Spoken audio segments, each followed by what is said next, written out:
Well, welcome to the Aging Boomers. I'm your host, Frank Sampson, and of course on our show we discuss so many of the issues facing boomers, their parents, and what we know, of course, is an aging population.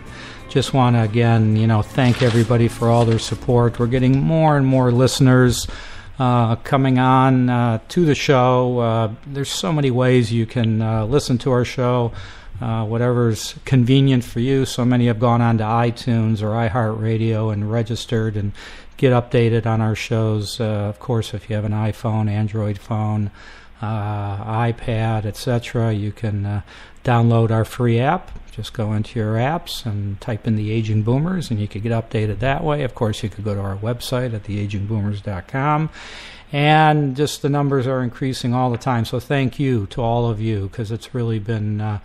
Our numbers are growing just naturally through word of mouth or word of the computer, however term you want to use. So thank you so much. I want to remind everybody that today's show is sponsored by Senior Care Authority, a professional senior placement and elder care consulting organization that has a national network of advisors to help in determining the right path for senior living and receiving proper care.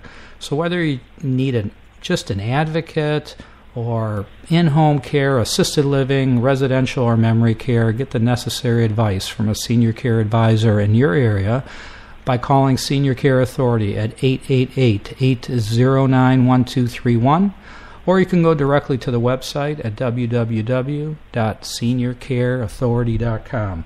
Also want to thank everybody. A lot of you have gone online on Amazon and got my recent book called The Aging Boomers. And I'm getting a lot of great comments on it. It's a compilation of some of the interviews that I've done in the past, and look forward to doing another one in the future. We're getting good response, so thank you for that. I'm really excited about our guest here, and her name is Wendy Burkhart, and she is the CEO and co-founder of Silvernest. It's an online home sharing service for the 50 and over crowd that is redefining the meaning of roommates. So Silvernest uses the power of technology to tap into the sharing economy and offer an aging-in-place alternative, so older homeowners can stay in the home they love longer, and renters can more easily find a home to love as they age. Wendy's going to be talking to us not only about Silvernest, but about a term by the name of that's called Gerontechnology. We're going to learn about this new term that I just learned about, so I'm looking forward to it. Wendy, thank you so much for joining us on the Aging Boomers. Really appreciate it. Good morning, Frank. Thanks for having me, and I'm excited to be here and to talk with all of you today. Yeah, so, maybe before we get into the discussion on Gerontechnology, tell us a little more about Silvernest. Sure. So Silvernest is an online roommate matching service that's been designed and built specifically for the aging demographic. What we found was, I guess maybe let me back up and share that really this was designed out of personal experience, having aging loved ones in my family and in our co-founder's family. We recognized that this aging generation really wants to redefine the way that they age, and that includes changing, the space that they age within. So many folks have been in a position where they've watched their family and their loved ones age and have to move out of their home. And I think what's happening with the boomers is they're saying, we want a different alternative, and we want a place to stay that we've been in for a long time. We want to be able to age in place.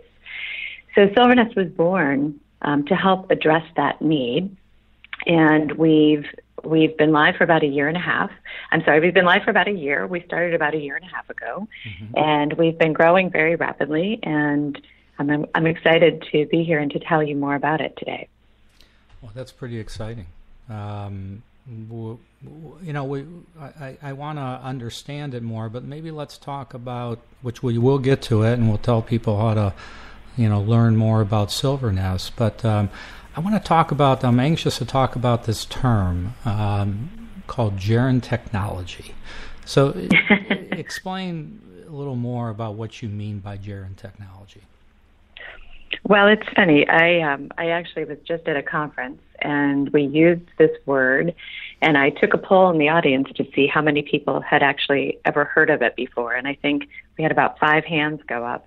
And so then I actually had people try to guess and understand what it is. It is, believe it or not, actually a real term, although it sounds like a creative term that's been put together perhaps out of Silicon Valley. It's actually a real term. And the true definition of it is an interdisciplinary academic and professional field which combines gerontology and technology. And I think what we're seeing today, which is really exciting, I've been in the technology space for over 25 years. And, I think most of us tend to think of technology as being focused on the millennials and the younger demographic. And I think what's happening is the boomers, of course, have changed everything that they've ever touched.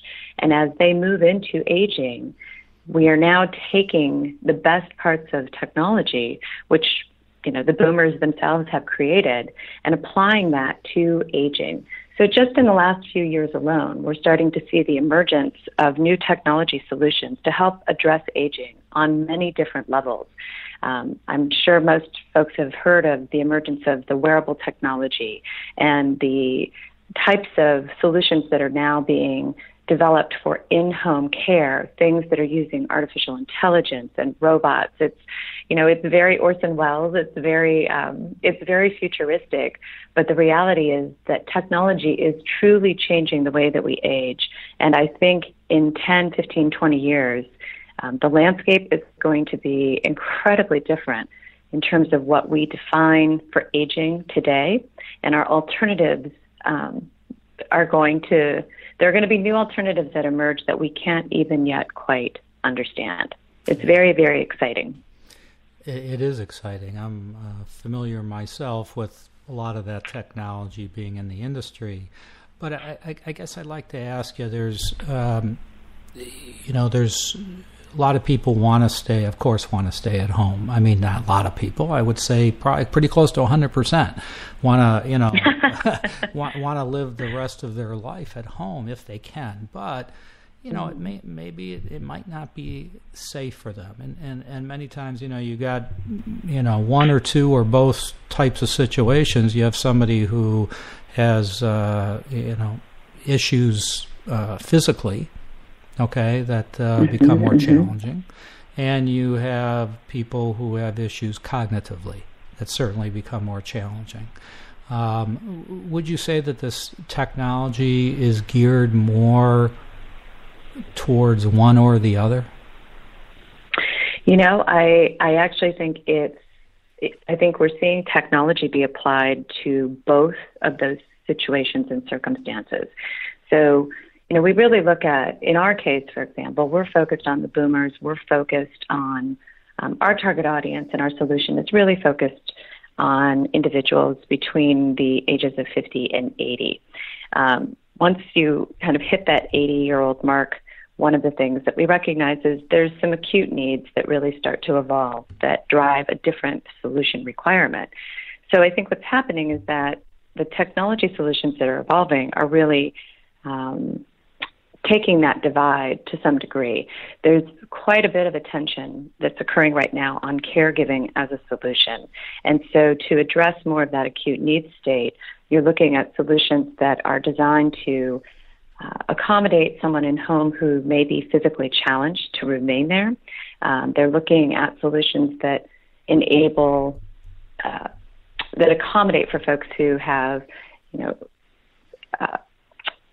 dementia, Alzheimer's, other extreme sort of chronic conditions. And I think that even, our solution today has been to either have full-time caregiving come into the home or actually have those individuals have to move into an assisted facility. And I think that even those individuals will be able to reap the benefit of technology in the future based on some of the new applications that are being developed. I mean, there's really some phenomenal solutions, everything from the home being, all of the technology that can be embedded in the home smart technology that can be embedded in the home. Japan right now is actually already using robots to assist these individuals.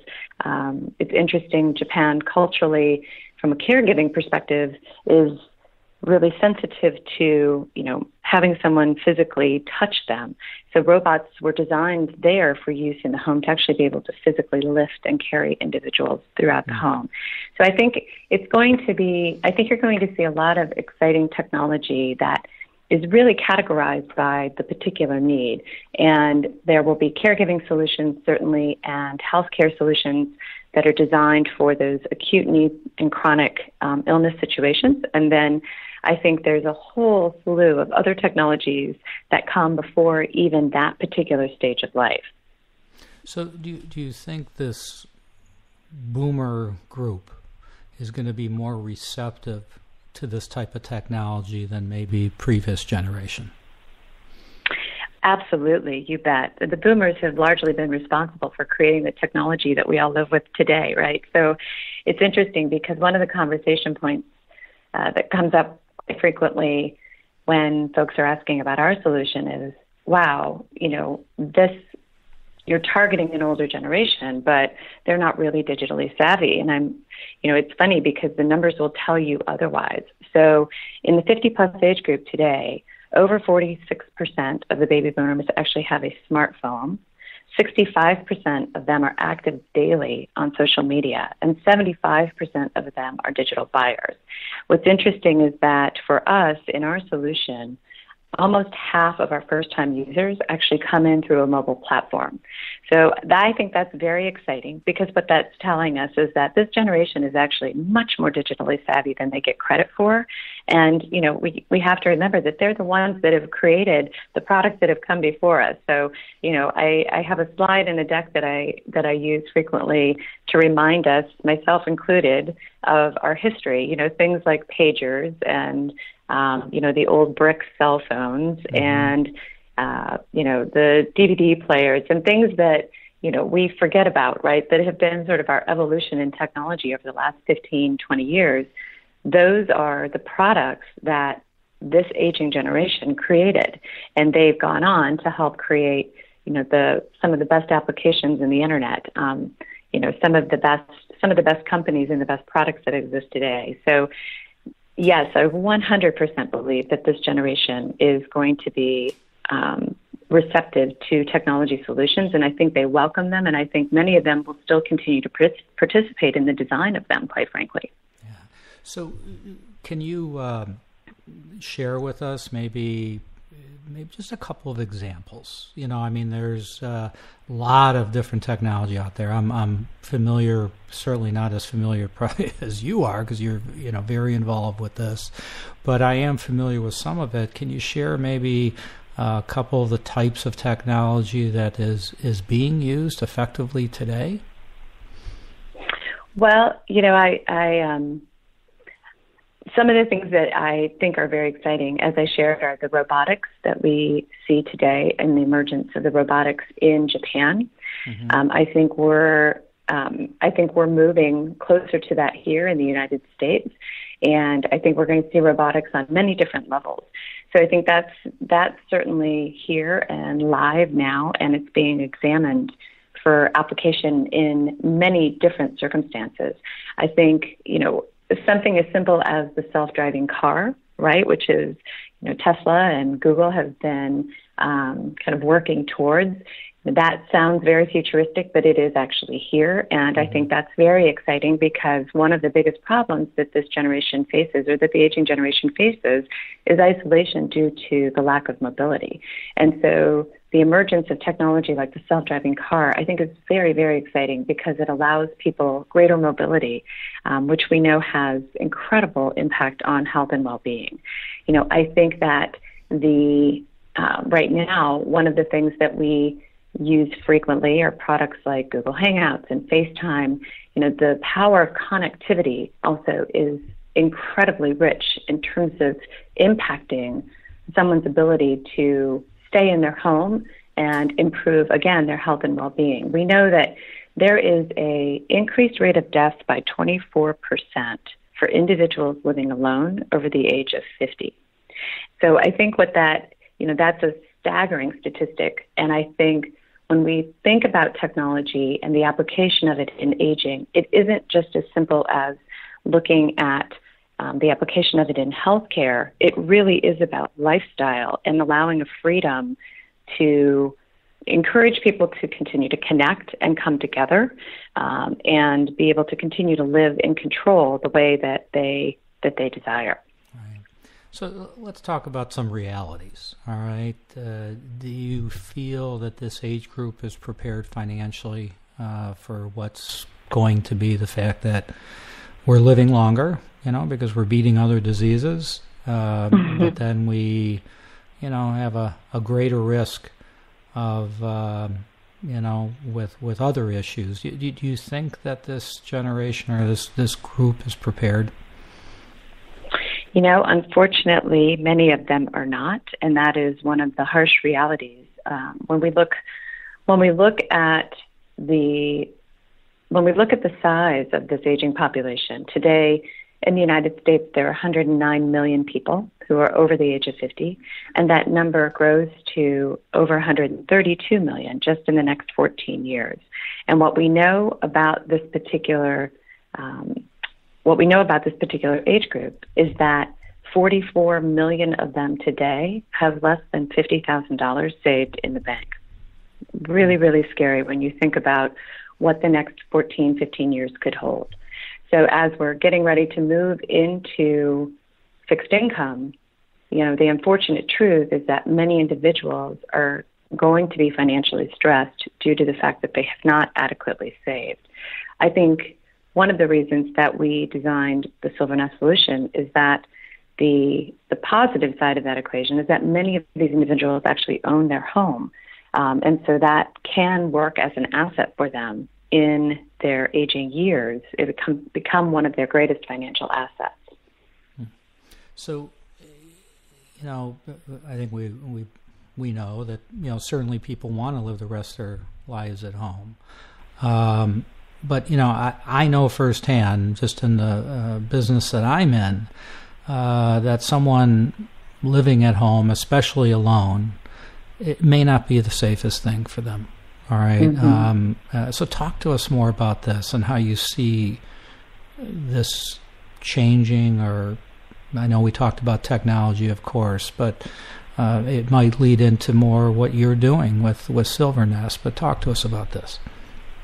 Sure. So I think it's interesting because I imagine that most of the listeners can think back to, a time not terribly long before where culturally it wasn't unusual for us to know of people that had taken in boarders or had other folks living with them. I know with my grandparents, they had multiple individuals that were living with them as they aged. I think, we've had the luxury of actually being able to move out of our urban environments and our urban communities. But unfortunately, what's happened is that in that process, we've isolated ourselves as we age in our living situations. So we don't come together quite as well as we used to in community as we age. Now, what's interesting, and I think, I kind of jokingly refer to this in some of my conversations, but when we're younger, we do a much better job of coming together in living in community. So the idea of having a roommate when you are younger is kind of fun and cool, and it's not terribly scary, and we, sort of willingly do this and don't hesitate. And then as we age, we spend most of our lives with our family and loved ones, and then suddenly we find ourselves, for one situation or another, living by ourselves, or many people living by themselves or in isolation. And so I think what is exciting is that as the shared economy has emerged, it offers us the opportunity to think about doing some things that we might not ever have thought about doing, or thinking of new ways of coming back together. That's really what the premise of the shared economy is. So, what we're proposing is the idea of coming back together in aging, and rather than isolating and living alone and being forced to change your living situation because of that, there is an alternative that says, why can't we come back together and really work in community and and live in shared space and be able to help one another and recognize that benefit. Yeah, and we're, just taking it a step further. I mean, even in many assisted, some, not I want to say many, some assisted living communities, they're kind of taking that concept within the assisted living community. So, there might be an apartment, it might be a 2-bedroom apartment, and some communities are setting up like a share, all right, where they put people together. But what you're talking about, it's a similar concept. What you're talking about is doing it at home, and maybe even that the owner of that home could actually get income and help them financially as well, if I understanding your concept. Is that correct? Absolutely. Yes. So, I think we know that there's certainly quality of life benefit to sharing space with someone as we age, as we've discussed. And then there's also a financial benefit. If someone does have a space that has availability to share, then they certainly can leverage that for financial benefit. So tell us more how it all works with Silver Nest. I mean, I think the thing that it certainly came to my mind, I'm not sure if it's coming, if it's in the minds of people that are listening to this, but, how do you match up people if they're living in that same home? How do you know they're going to be compatible? Sure. Well, that's the number one question, right? So I think that one of the reasons that we tend not to think about having a roommate as we age is that it gets a little scary to think about, honestly. We all get a little set in our ways. We get, we get a little particular about how we want to live. And then certainly the idea of opening up our space to someone that we don't know can be really scary. So what we are focused on is trying to creating an end-to-end solution that is trying to make it as seamless and as secure as possible to identify the right person to share the space with. So what we've built is a proprietary algorithm that actually does compatibility matching.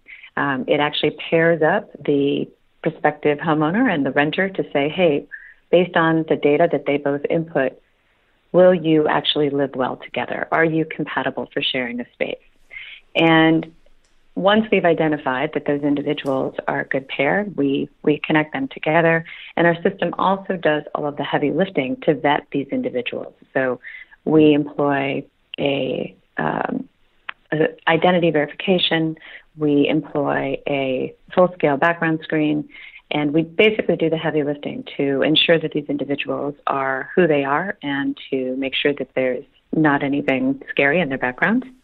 Mm-hmm. And beyond that, there are other things to think about that, that really need to happen for this solution to be easy. So having access to a lease that we know is designed for this situation, that has been designed to allocate for state law. We've built one of those into the back end of the system so that the individuals can come through, actually customize that lease for their need. And then lastly, they can set up an auto bill pay feature, which makes it very easy and automatic for the rent to transfer and hopefully in the near future also for other bills that need to be shared.